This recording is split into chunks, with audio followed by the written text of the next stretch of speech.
Lorsqu'on veut représenter l'ADN, le patrimoine génétique que l'on reçoit de ses parents, donc ce qui fait que si on a des parents humains, on est un humain, ce qui fait qu'on a toutes nos caractéristiques héritées de toutes les générations avant nous, la couleur des yeux, la texture des cheveux, etc. Donc c'est une molécule particulière qui est faite de 2 brins. Donc des brins, c'est comme une échelle, un montant d'échelle, dont le support est des sucres et des phosphates. Donc le phosphate, c'est PO4, comme en chimie, un PO4-. Et les sucres, c'est du ribose. Alors, ce n'est pas du glucose C6H12O6, c'est du ribose. Donc le ribose a, lui, seulement 5 carbones. Et dans l'ADN, c'est du désoxyribose. 1, 2, 3, 4, 5. Je vais faire un 6e. Donc, voici le support qui va apporter en fait l'information. L'information génétique est prise par ce qu'on appelle des bases azotées et qui peuvent être de 4 types dans l'ADN. Ça peut être A, T, C et G. Et ça peut parfois être plusieurs fois la même. Donc je vais mettre la légende de tous ces détails de l'ADN. Donc le S, c'est le sucre, et c'est du désoxyribose. Le P, c'est du phosphate. Alors l'emballage autour de la lettre P signifie des oxygènes. Il y a 4 oxygènes dans un groupement phosphate. Et les A, T, C, G sont les bases azotées. Alors on peut détailler leurs noms, adénine, thymine, cytosine, guanine. Alors ces bases font toujours des paires, on parle toujours d'appariement. En face du A, il y aura toujours un T, du T toujours un A, C, G. C va toujours avec G et G va toujours avec C. Voilà, alors les bases ne sont pas liées par des liaisons, donc on ne fait pas des barres d'un trait normal. On fait des petites courbes comme ça, qui sont des ponts hydrogènes. Alors, les ponts hydrogènes, il y en a de différentes quantités. Donc, entre C et G, il y a 3 ponts hydrogènes. Alors, des ponts hydrogènes, c'est des petites interactions entre des charges partielles, delta plus, delta moins. Donc, c'est de la chimie. C'est la même chose qui permet à l'eau d'être liquide. Et donc, ce sont des interactions intermoléculaires. Donc, ici, il y a un premier moitié d'ADN. Donc, tout ceci, c'est ce qu'on va appeler un brin. Et de l'autre côté, on a exactement la même chose. Il y a les bases qui sont sur des sucres. Et entre chaque sucre, il y a des phosphates. On n'est pas obligé de détailler de la même façon. On a toujours des sucres, des phosphates, des sucres, et je ne vais pas continuer jusqu'au bout. Donc bien les bases uniquement sur les sucres. Alors les 2 brins, il faut les différencier, parce que dans l'ADN, un brin va servir à fabriquer les protéines, va être photocopié, et l'autre n'est que le négatif, qui permet de refermer la molécule et de la stabiliser. Alors si je définis que celui-ci est le brin non transcrit, et celui-ci est le brin transcrit. Et dans l'ADN, parfois ça change. Parfois la transcription se fait en haut, parfois elle se fait en bas, et un peu plus loin sur un autre gène dans l'autre sens. Et donc vous entendez ici le mot transcrit, transcription, c'est la première étape. Je vais le remettre dans l'écran. Transcription. Alors c'est ce que la molécule d'ADN subit pendant les phases de croissance, G1, G2 du cycle cellulaire. Quand on doit fabriquer des protéines, on doit grandir, on doit travailler. Alors, qu'est-ce qui va se passer? Les 2 brins vont s'écarter, et donc les ponts hydrogènes vont se casser, et de nouveaux nucléotides, parce qu'un morceau d'ADN, avec un sucre, un phosphate et une base, c'est un nucléotide. Et donc de nouveaux nucléotides vont venir se placer en face d'un seul des brins, le brin transcrit, celui qui est ici en bas. Et donc je vais peut-être refaire le brin transcrit, donc l'ADN ici, d'en bas. Je recopie simplement le non transcrit. Le transcrit. Je vais faire la transcription dessus. Et donc je vais changer de couleur pour montrer maintenant la nouvelle molécule. Alors sur un des brins de l'ADN vient se placer des nouveaux nucléotides. En face du T, ce sera toujours des A. En face du A, maintenant, nous n'avons plus de T, mais des U, parce que cette nouvelle molécule n'est pas de l'ADN, mais de la RN. Et donc, ici, ça va être du ribose, et les bases sont différentes. Les bases de l'ARN sont A, U, C, G. Il n'y a plus de T. Donc, le T est remplacé par du U. Et donc, en face du A, je ne peux plus mettre un T, mais un U. Et donc, je vais avoir ici, en face du C, toujours le G. Ça ne change pas. Et donc nous avons ici ce qu'on appelle la RNM, qui est une molécule qui ressemble très fort à l'ADN, qui est aussi fait de nucléotides, qui est cette fois-ci simple brin, un seul brin. Un brin, on l'appelle simple brin. L'ADN, lui, était double brin. Alors, cet ARN, il quitte le noyau. Donc la transcription se fait dans le noyau. Et le noyau est un organite, une partie de cellule qui présente des pores, des petits trous, par lesquels peut sortir l'ARN. Et donc l'ARN va sortir et va venir maintenant, quand on sort du noyau, on se retrouve dans le cytoplasme. Et donc dans le cytoplasme, je vais avoir mon ARN.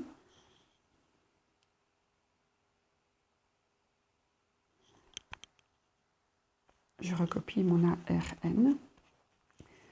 Donc j'ai ici fait 6 nucléotides et c'est fait exprès. Donc on a ce ARN messager qui a été fabriqué dans le noyau en se mettant avec des nucléotides qui sont venus s'apparier en face du brin transcrit. Et donc ceci va être maintenant traduit. Alors la traduction, c'est la deuxième étape après la transcription. Traduction a lieu dans le ribosome, dans le cytoplasme. Alors le ribosome, c'est aussi un petit organite de la cellule. Alors si on veut dessiner une cellule, le noyau, ça fait à peu près un tiers, ça dépend des cellules. Le petit pore, donc l'ADN, il est ici. L'ARN, il sort. Il va se retrouver dans un ribosome. Un ribosome, c'est un simple petit grain qui parfois est dessiné aussi sur le réticulum endoplasmique rugueux. Donc le rugueux du RER, ce sont ces petits ribosomes. Et donc dans le ribosome, il va se passer la traduction. Et en fait, chaque partie d'ARN va être lue 3 nucléotides par 3 nucléotides. Alors ces groupes de 3 nucléotides sont appelés les codons. Et pour pouvoir les déchiffrer le code, il faut posséder le code génétique. Alors le code génétique est le dictionnaire quelque part qui permet de voir un petit peu de quoi, quelle lettre, quel codon code pour quel acide aminé. Alors, on le présente parfois sous forme de rosace, parfois sous forme de tableau. Et donc, pour chacune des 3 bases, on va suivre de l'intérieur vers l'extérieur. Donc, par exemple, si on a AUC, on va prendre A, on va regarder le U, et on va continuer sur le C. Donc, pour le U, il y a les 4 possibilités, etc. Donc, chaque fois, on peut suivre les 4 possibilités. Donc AUC, si on a un code génétique devant soi, ce qui est mon cas, c'est ILE. Alors ILE, c'est un acide aminé cette fois-ci. Donc c'est un acide aminé, je représente ça par une grosse perle, qui vont être liés par des liens peptidiques. Et le deuxième acide aminé, si je prends mon G et que je suis le G, donc avec les 4 autres bases possibles, et que je continue avec le G, je vais avoir dans mon code génétique GLI. Et donc cette protéine, je mets des 3 petits points avant et des 3 petits points après parce que je ne connais pas les codons qui précédaient ni les codons qui suivent. Si j'avais eu un AUG ici, j'aurais eu une méthionine et un codon START. Donc quand je suis à AUG, ici je suis au codon START. Et là je n'aurais peut-être pas mis les 3 petits points. Mais ici comme je n'ai pas le START, je sais qu'il y avait des codons avant et des codons après. Nous en avons 6 milliards de paires de bases, donc ça peut être très très long. Et il y a aussi des stops. Donc ici il y a un codon qui va coder pour l'arrêt de cette synthèse, etc. Et donc dans ce cas-là, si j'ai 3 lettres qui signifient stop, je ne mets pas d'acide aminé. Je dis juste que ça s'arrête, mais je ne l'emballe pas. Ce n'est pas un acide aminé. Donc ceci est un acide aminé dans une protéine. Et donc, c'est une séquence d'une protéine qui sont faites d'acides aminés. Et pour chaque codon, il y a ces protéines. Alors, imaginons maintenant que pendant la vie de la cellule, il y a eu des agressions, genre des molécules cancérigènes,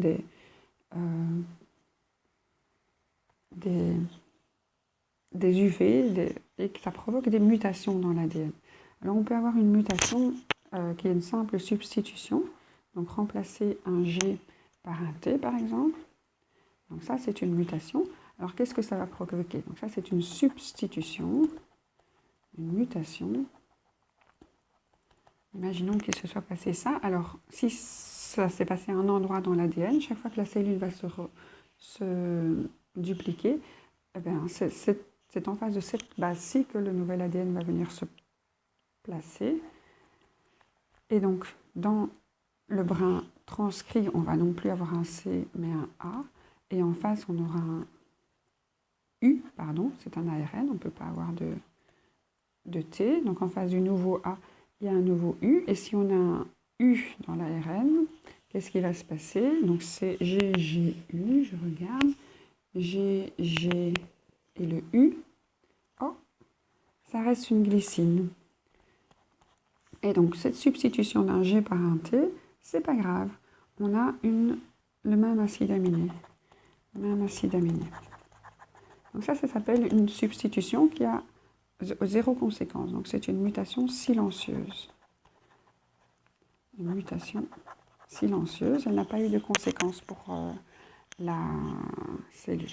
Alors imaginons qu'on continue à aller trop au soleil et qu'on continue à avoir des nouveaux problèmes. Et donc on a maintenant une autre substitution, on va se dire que celle-ci aussi a été remplacée par un T. Ça a eu la même conséquence sur le deuxième brin, ça a eu la même conséquence sur la RNM. Pardon, oui c'est ça. Donc le brin transcrit est là, la RNM est maintenant avec 2 U. Et donc dans ce cas-là, je regarde G, U, U. Il est ici le U.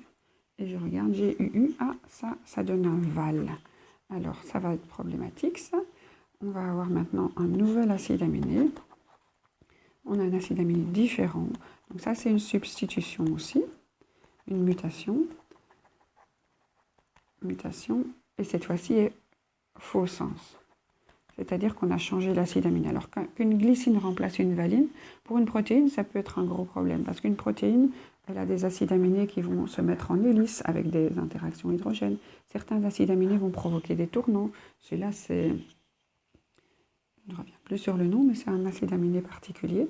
Et d'autres vont se mettre en feuillet, comme ça, en zigzag. Et le fait de changer un acide aminé, mais ça va porter un couac. Et parfois, la protéine va complètement changer d'orientation et changer sa fonction. Parfois, ça va être un petit ajustement qui peut être bénéfique. Et donc, on peut avoir une évolution. Des petites mutations apportent des bénéfices. Parfois, ça va être des grosses mutations, parce que c'est des gènes du développement, par exemple, les gènes homéotiques. Et donc, ces mutations provoquent parfois des modifications des cellules. Parfois, elles vont mourir parce qu'elles ne seront plus fonctionnelles. Et parfois, ces mutations ont lieu dans les spermatozoïdes ou les ovules. Et donc, tout le descendant va avoir des acides aminés de sa première cellule, donc de toutes ces cellules modifiées, et être un peu différent, viable ou non viable. Et c'est comme ça que l'évolution peut avoir lieu, par des mutations ponctuelles, parfois à des endroits très stratégiques du développement.